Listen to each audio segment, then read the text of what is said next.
안녕하세요. 아줌마의 책 이야기입니다. 이번 시간에는요, 제가 전에 해보지 않은 새로운 리뷰를 좀 해보려고 하는데요.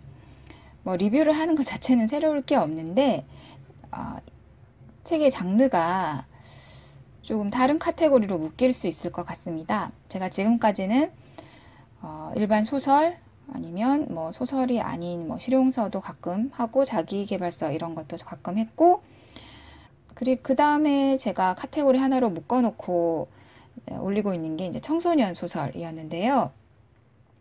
오늘 이 시간에 이제 하려고 하는 책은 교과서 문학입니다. 교과서 문학이라고 하면은 이제 흔히들 교과서를 배우던 당시 그때 읽거나 들어보고 그 이후로는 쳐다보지 않는 그런 책이죠. 저는 그렇게 생각하고 있습니다. 오늘 리뷰하려고 하는 책이 뭐냐면 황순원 작가의 카인의 후예라는 장편 소설입니다. 사실 저희 집에 그 근현대 문학, 한국 근현대 문학 전집이 있습니다. 열 몇 권짜리인지 20권짜리인지 다 세보지도 않았는데 그게 그 예전이 언제냐면은 제가 한 3, 4년 전에 그 부산에 보수동 그 헌책방 골목 있잖아요. 거기에 갔다가 이걸 본 거예요. 완전 새 책이었는데 또 싸게 주신다길래. 그리고 그때 당시에 제 큰아이가 중학생 1학년이었나 하여튼 2학년이었나 그쯤 될 때였어요. 중학생 때였어요. 그래서 이거를 사다 놓으면은 얘가 이제 고등학생 때까지 보겠구나 이렇게 생각을 한 거예요. 왜냐하면 제가 어렸을 때 어떤 경험이 있었느냐 하면 고등학교에 가면은 국어나 문학 이런 거에 한국 근현대 문학이 그렇게 많이 나오는 줄 모르고 있다가 갑자기 그때 가서 다 읽으려니까 아니 다른 과목 공부할 것도 많은데 갑자기 책을 읽으려니까 시간이 안 나고 좀 답답했던 기억이 있었거든요. 제가 고등학교 다닐 때 뭐가 있었냐면은 그 염상섭의 3대라는 작품이 있었어요. 그 일부분이 교과서에 나왔었는데 근데 근데 그 일부분만 교과서에 나오는 부분만 공부를 하는 게 아니라고 하길래 그 책을 사가지고 그 장편 소설을 밤 거의 새가면서 읽었던 기억이 있거든요. 왜 그랬을까요? 모르겠는데. 아무튼 그때 당시 제 기억에 그때 가서 갑자기 다 나오는 문학 작품들을 읽으려면 시간이 없으니까 이제 애한테 그랬죠. 지금부터 조금씩 읽으면 된다. 그래서 지금 큰아이가 지금 고등학교 2학년이거든요. 그래서 읽었을까요? 노. 전혀 읽지 않았습니다. 그 중에서 한 권 정도 읽었을 거예요. 그 채만식의 태평천하? 그거 읽었을 거예요. 그것도 어떻게 읽었느냐면 저랑 같이 걔를 제가 잡아다 놓고 같이 한 페이지씩 이렇게 읽어서 그것도 중학교 때 그렇게 한 권 읽었습니다. 그래서 제가 원래 전집 안 사거든요. 전집은 이제 만화로 된 거 Y책밖에 안 사주는데 전집을 아이들한테 사주는 게 제일 그 독서에서 멀어지게 만드는 방법이라고 하더라고요. 그래서 안 사주는데 이 책만은 제가 이거는 이제 나중에 공부할 때 갑자기 찾아보려면 집에 있게끔 만들어주기 위해서 샀던 시리즈였습니다. 그런데 결과적으로는 이제 묵혀두고 있어요.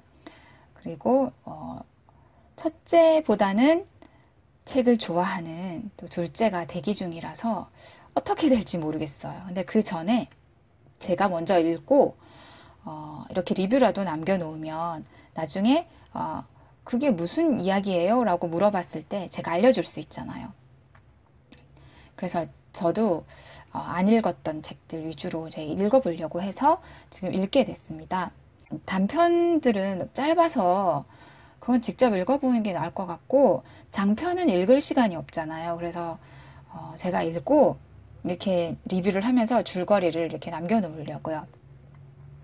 그렇게 선택해서 가장 처음으로 이제 읽은 게 황순원의 카인의 후예입니다. 황순원은 그 소나기의 황순원 맞습니다. 이 카인의 후예는 황순원이 소나기를 발표한 후 한 2년쯤 뒤에 나온 책이네요. 지금 뒤에 연표가 있거든요. 네, 1953년에 소나기를 발표했고 1955년에 카인의 후예를 써서 아시아 자유문학상을 수상했다라는 말이 적혀 있습니다. 그리고 이 황순원 작가는요, 1915년에 태어나서 평안도 출신이군요. 그래서 이 책에 이렇게 북한말 같은 게, 배경도 그쪽이긴 하고, 북한말이 나오더라고요. 그리고 2000년에 사망을 하셨대요. 2000년요? 그럼 제가 고등학교 다니고 막 소나기 배우고 할 때는 살아 계셨던 거네요? 와, 난 당연히 옛날 분인 줄 알았는데, 그렇게 옛날 분은 아니셨네. 그러네요. 자, 그러면 이 책의 내용에 대해서 이제 말씀을 드릴게요. 일단 장편 소설이고요. 시간적인 배경은 해방 후입니다. 해방 후인데, 그러니까 45년의 해방인데, 한국 전쟁이 일어나기는 전이에요. 그러니까 한국 전쟁이 일어나기 전에, 그러니까 휴전선이 아닌 거죠. 그때는 38선이 있을 때입니다. 그래서 38선 이북으로는 이제 소련이 들어와 있고, 이제 이남으로는 이제 미군이 들어와 있는 그런 상황이고, 공간적인 배경은 양지골이라는 마을이 나오는데, 지금 기차를 타고 평양 가는 장면도 있고, 또 순안이라는 곳, 그 순안공항 할 때 그 북한 순안공항 있잖아요. 그 순안인가 봐요. 순안이라는 곳도 있고, 아무튼 이 양지골에 사는 이제 농민들과 지주의 이야기거든요. 그래서 평양으로도 나가고 하니까 그 배경은 이제 지금으로 따지면 이제 북한 쪽인 거죠. 그리고 주제는 뭐냐면은, 그러니까 소재는 뭐냐면은 토지 개혁이에요. 그러니까 전쟁이 일어나기 전이고, 그러니까 물론 이때는 전쟁이 일어난다는 거를 생각도 못 했을 때겠죠. 그냥 이제 일제에서 해방이 되었고, 또 소련군이 들어와 있고, 또 사회주의 사상이 퍼지면서 토지 개혁을 단행을 하게 됩니다. 근데 38선 이남에는 그렇지 않은데 이북이기 때문에 사회주의 사상에 의한 그런 토지 개혁을 하게 되고, 그것 때문에 옛 지주와 그리고 옛 소장농들이 이제 갈등을 일으키게 되는 그런 배경입니다. 굉장히 한국적인 배경인데 제목은 카인의 후예란 말이죠. 카인이면 아시다시피 성서에 나오는 인물이잖아요. 아벨인가요? 그 동생을 죽이는 친동생인가요? 그런 인물로 나오고 이제 악의 상징, 뭐 악의 기원 이런 식으로 현대 문학이나 뭐 그런 데서 표현이 되는 그런 인물인데 왜 이 카인의 후예라는 제목을 달았을까? 그러니까 이 책을 다 읽어도 카인과는 별 상관이 없어 보이거든요. 그런데도 왜 카인의 후예인가?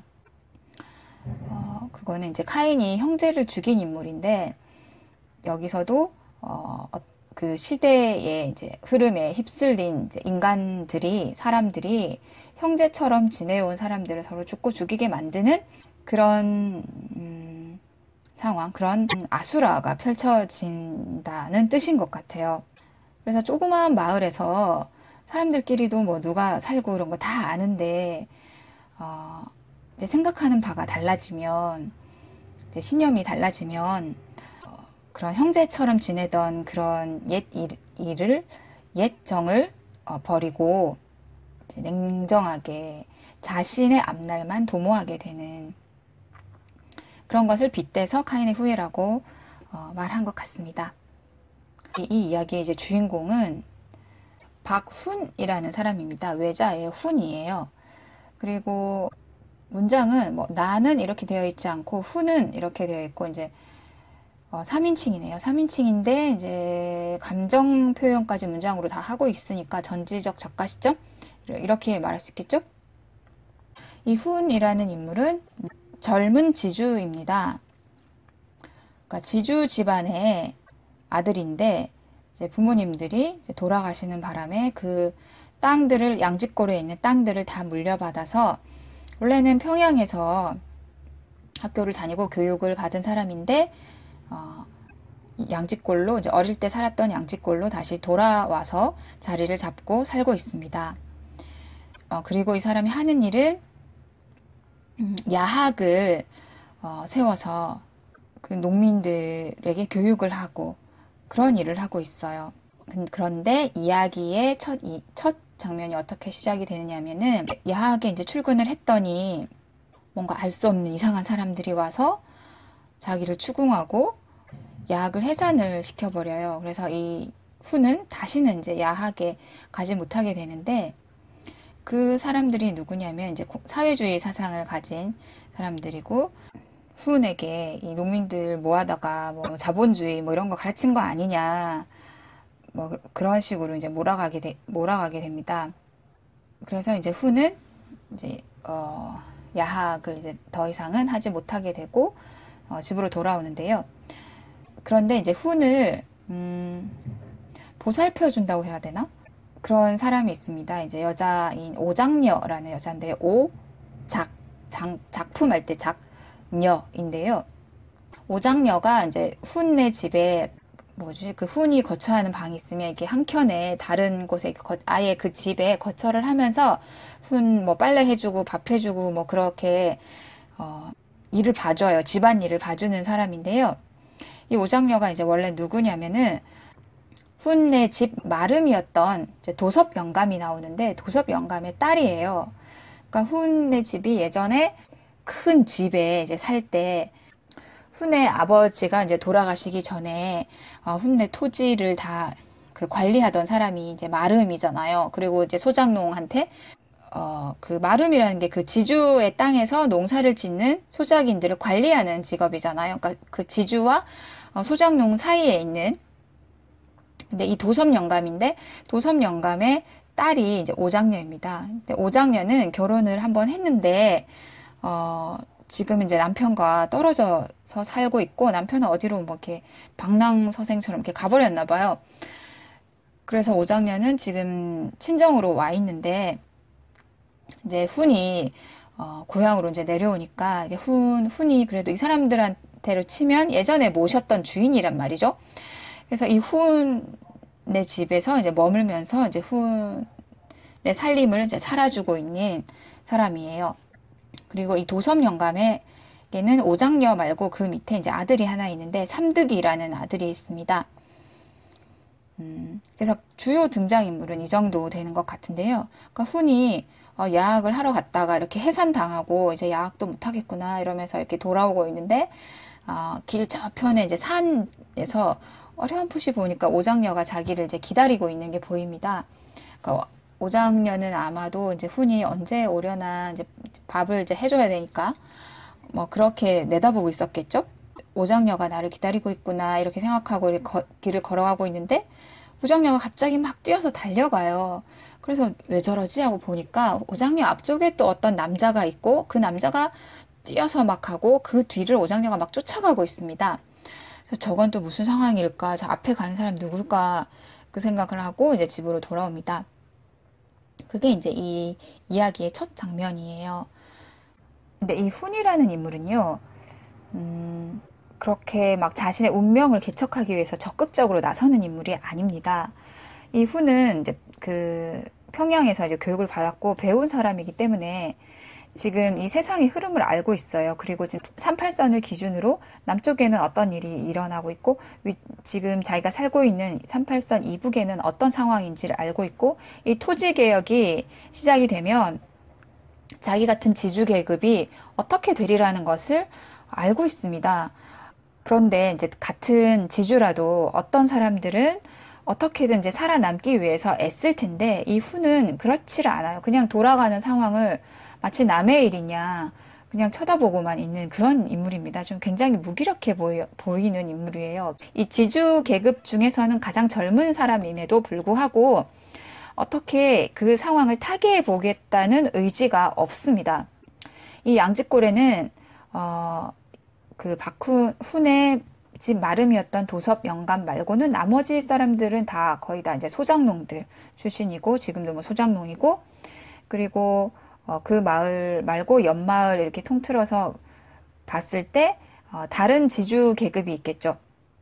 윤주사라는 인물이 있고 또 훈의 작은 아버지인 박용재라는 인물도 있습니다. 그리고 박용재에게는 이제 아들이 박혁이라고 있는데 이제 혁이와 훈은 같이 야학을 설립했었던 그런 이제 사촌지간이에요. 이 세 명의 지주들 중에서 그나마 좀 적극적으로 살아남기 위해서 애쓴 사람은 이제 윤주사인데요. 윤주사는 그래도 다 소작을 준 게 아니라 자기가 직접 자작을 한 땅도 있다 이런 식으로 좀 꾸며놓기도 하고 어떻게든 살아남기 위해서 애를 쓰게 되는데 아까도 말씀드렸다시피 이제 후는 그런 걸 하지 않고 그냥 보고 있습니다. 그래서 뭐 이제 세상이 바뀌게 되면 자기가 이제 지주 계급에서 몰락하게 되리라는 것을 알고 있습니다. 그런데 여기서 오장녀와 훈의 관계가 있는데요. 표면적으로는 그렇죠. 신분의 차이가 있습니다. 오피셜하게는 신분 차이라는 게 아무 소용 없는 거지만 하지만 그 정서상으로는 지주댁 도련님이고 마름네 딸자식인데 둘이 어떤 마음이 있더라도 이루어질 수 없잖아요. 그러니까 본인들 스스로도 그렇게 생각하기 때문에 서로에게 마음이 있는데 누가 먼저 다가가지는 못하는 그런 상태로 살고 있습니다. 그래서 본격적인 사건들은 이제 뭐가 되느냐면 지주의 땅을 빼앗아서 이제 소작하던 농민들에게 나눠준다는 명목으로 토지 개혁령이 본격적으로 시행이 되는데요. 그렇게 되면서 지주와 지주 가족들은 이제 숙청을 당해야 되는 그런 상황이 됩니다. 그래서 맨날 이제 그 소작농들을 모아놓고 농민대회 같은 게 열려요. 그래서 거기서 막 뭐 지주 이름 대면서 누구를 반동분자다 뭐 이렇게 누구를 몰아내자 뭐 이런 식으로 이제 선동이 되죠. 그렇게 돼서 그 윤주사도 숙청당하고 그다음에 훈의 작은 아버지인 박용재 그분은 탄광으로 끌려가게 되고 탄광으로 또 끌려갔다가 나중에 이분이 어떻게 한번 탈출을 해요. 탈출을 했다가 다시 이곳으로 와서 비참한 최후를 맞습니다. 아무튼 그런 사건들이 계속 일어나고 후는 자기도 이제 죽을 것 같잖아요. 그래서 자기는 이제 그러니까 이 운명을 다 받아들이겠다 뭐 이런 식의 사람이기 때문에 땅 문서 다 가지고 자기네 아버지 무덤가에 가서 다 태워버리고 될 대로 되라 하고 있는데 이제 진짜 이제 사람들이 막 몰려와요. 막 무슨 그런 농기구 막 그런 거 들고 낫 들고 막 와요. 오는데 이제 나도 끌려가거나 뭐 죽거나 하겠구나 이렇게 생각하고 있는데 그때 이제 오작녀가 튀어나와서 이 사람은 나랑 결혼했다. 그런 얘기를 합니다. 그래서 그게 무슨 얘기가 되느냐면 이제 소작인 계급과 지주 계급이 이제 신분을 타파하고 이제 결혼을 했기 때문에 그 지주로서의 그런 것을 내려놓았다는 얘기가 되는 건가 봐요. 그래서 일단은 죽음을 면하게 됩니다. 그래서 여기서 이제 훈보다는 오히려 오장녀는 여자이기도 하고 또 이혼을 한 사람이기도 하고 오히려 사회적으로 제약이 훨씬 많은 인물임에도 불구하고 자기의 어떤 처해져 있는 상황을 타파하려는 그런 노력을 가장 열심히 보여주는 그런 인물입니다. 그래서 이 한 마을 안에서 무슨 농민위원장 이런 거를 이제 맡게 되면 그런 사람 또 그거에 반대 세력이 낯들고 가서 죽이고 뭐 그런 일들. 그러니까 한 마을에서 형제처럼 지내던 사람들이 하루아침에 이제 낯빛 바꾸고 누구 죽이러 하자, 누구 없애야 된다 이런 상황이 되는 거예요. 그래서 이게 다 토지 개혁이 불러온 그 양지골의 이제 변화입니다. 그래서 이제 마지막으로 가면 어떤 일이 일어나느냐 하면은 그 혁이가 그러니까 사촌 동생이 이제 훈에게 이제 38선 이남으로 내려갑시다라고 제안을 하게 됩니다. 근데 38선을 넘는 것도 이제 예전처럼 자유롭지 않아서 점점 검문을 많이 하고 넘어가지 못하게 이제 군인들이 막고 있대요. 그래서 배를 타고 넘어가기로 합니다. 근데 이제 훈은 오장녀를 염두에 두고 자리를 한 자리를 더 배에 탈 수 있는 한 자리를 더 부탁을 하게 돼요.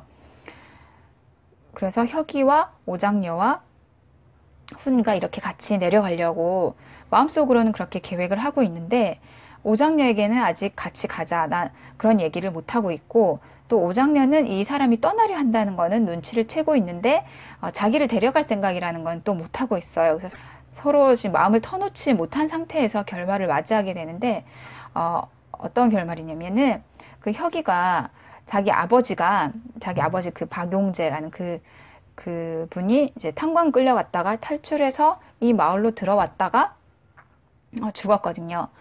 그래서 이 아버지가 죽고 나서 약간 심경의 변화를 일으켜서 그 오장녀의 아버지 그 도섭 영감을 죽이고 가야겠다. 내가 이 분을 이 한을 풀고 가야겠다. 그렇게 말을 해요. 왜 도섭 영감을 그렇게 생각을 하느냐 하면은 도섭 영감이 이 박씨네 집의 마름으로 일을 하면서 마름이라는 그 직책이라고 해야 되나? 그 일 자체가 소장농과 지주 사이에서 그 소장농이 직접 지주한테 가서 막 어떤 일을 하소연하거나 뭐 그렇게 할 수도 있지만 중간에 이 사람이 끼어서 자기가 그냥 자기가 알아서 해결하는 일이 많았거든요.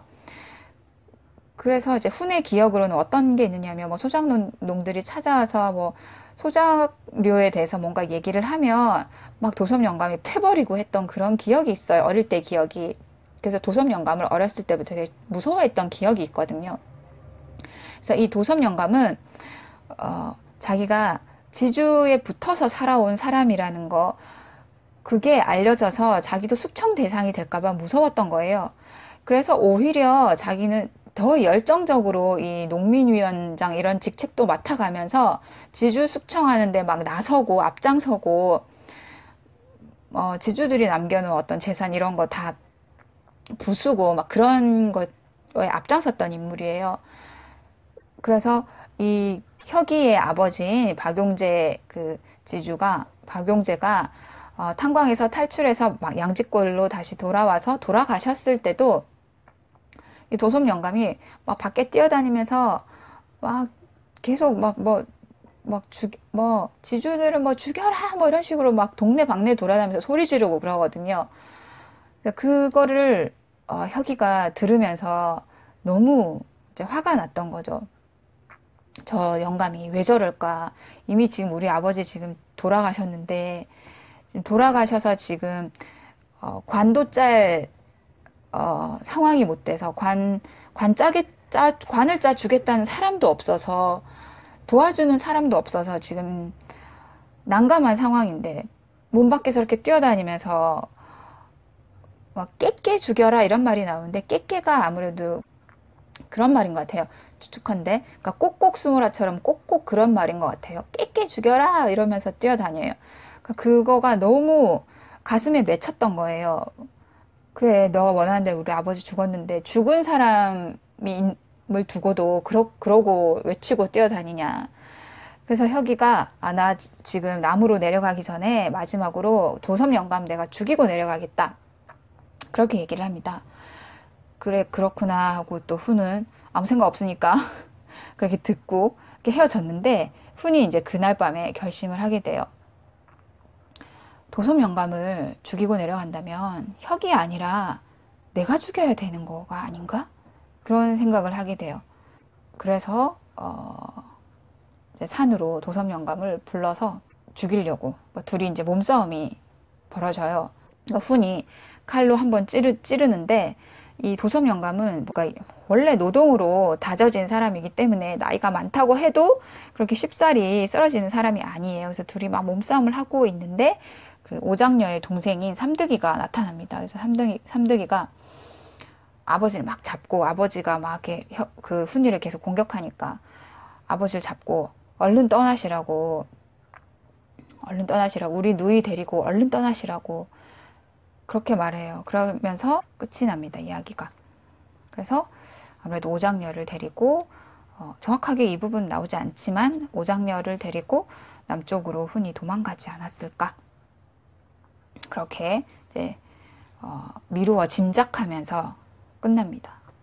그래서 이 삼등이라는 인물은 오장녀의 동생이라고 말씀드렸는데 맨 첫 장면에 훈이 야학에서 돌아올 때 오장녀가 막 누구를 뒤를 막 쫓아가는 장면이 있었잖아요. 그게 삼득이에요. 근데 오장녀와 훈이 오해했던 게 뭐냐면은 삼득이가 그 토지개혁을 단행하는 그 사회주의 사상을 가진 사람들, 그 사람들의 어떤 지시를 받고 훈을 감시하고 있다고 생각을 했었어요. 그래서 안 좋은 생각을 가지고 있었는데, 그래서 이 맨 마지막 장면에 와서야 삼득이가 그게 아니라 아버지는 그렇게 하라고 시켰는데 그 아버지의 도섭 영감의 뜻에 따르지 않고 오히려 도섭 영감이 훈을 해칠까봐 걱정을 하고 있었다라는 게 이제 드러나게 됩니다. 그리고 이제 뭐 누이와 그게 말이 되게 없는 사람인데도 누이와 이제 훈의 그런 감정도 알고 있었고, 그래서 훈더러 이제 누이를 맡기면서 아버지를 이제 말리면서 이렇게 끝나게 됩니다. 제가 황순원 작가는 소나기 말고는 읽어본 게 없었는데, 이 장편 소설인 카인의 후예를 통해서 이분이 이런 글을 쓰는 분이구나라는 것을 다시 한번 알게 되었습니다. 대사 같은 게 평안도 말이겠죠. 아무래도 그런 것들이 이제 잘 나와 있고, 토지 개혁 그 시기에 한 마을에서 일어나는 그런 소용돌이, 그런 게 굉장히 잘 나타나 있습니다. 이 시기에는 조선과 일제시대를 거치면서 쭉 하층 계급에 속했던 사람들이 단숨에 자기네들의 위에 있던 사람들의 그 위로 올라갈 수 있는 그런 상황에서 어떤 행동을 하는가를 보여주는데요. 도섭 영감처럼 아주 적극적으로 앞잡이 노릇을 하는 사람이 있는 반면, 또 뭔지 모르는데 또 휩쓸려 다니는 사람도 있고, 또 여기엔 어떤 캐릭터가 있느냐 하면 당손이 할아버지라는 분이 있는데요. 이분은 훈을 교사 이렇게 부르면서, 그러니까 그 야학의 선생님이었으니까 교사 이렇게 부르면서 끝까지 이런 신의를 저버리지 않는 사람입니다. 국민대회라는 그런 집회 같은 게 날마다 열리고, 또 지주의 땅을 빼앗으러 뭐 숙청하고 다니고 몰려다니고, 그런 와중에도 이 당손이 할아버지는 오히려 자기가 위험해지는 상황이 된다는 걸 알면서도 그런 거에 적극적으로 가담하지 않고요. 훈에게 조언도 해주고, 또 그 훈의 작은아버지인 박용재가 죽었을 때 그 관을 짜기 위해서 목수를 찾아가기도 하고 그렇게 합니다. 그러니까 목수한테 갔더니 이 목수는 막 그런 거죠. 그 지주 계급인 사람과 얽히면 자기가 더 위험해지기 때문에 안 가겠다. 그래서 이 당손이 할아버지가 그 나무판 같은 거 들고 와서 관 짜겠다고 직접 들고 오기도 하고 그래요. 근데 나중에는 목수가 오긴 와요. 밤에 몰래. 그러니까 전에는 잘 지내던 사람들이, 그러니까 오히려 지주한테 잘 보이려고 애썼던 사람들이 막 갑자기 얼굴을 바꾸고 떠나가는 상황들이 굉장히 묘사가 잘 되어 있습니다. 그래서 오히려 돈 없는 사람들은 치료도 해주지 않고 뭐 훈내 집안 사람들이 부르면 바로바로 달려오고 했던 그런 의사, 김의사라는 사람도 있는데요. 의사인 사람도 오장녀가 되게 한번 아파서 훈이 의사를 부른 적이 있었는데 오려고 하지 않고 밤에 몰래 살짝 와서 진단해주고 가고, 이건 티푸스예요 뭐 이렇게 하고 가서 이건 약 없으니까 저 부르지 마세요 하고 또 가버리고. 그러니까 사람이 한순간에 이렇게 변하는 거, 그러니까 사람이 한순간에 그렇게 변하려면 상황이 변해야 되겠죠. 주변이. 그리고 주변에 있는 사람들이 다 같이 변했다면 나만 변하지 않고 있는 게 무척 힘든 일이겠죠. 이 이야기에서는 그 훈이라는 젊은 지주 계급의 인물, 그다음에 가장 역동적으로 보이는 인물은 이 도섭 영감입니다. 그리고 오장녀.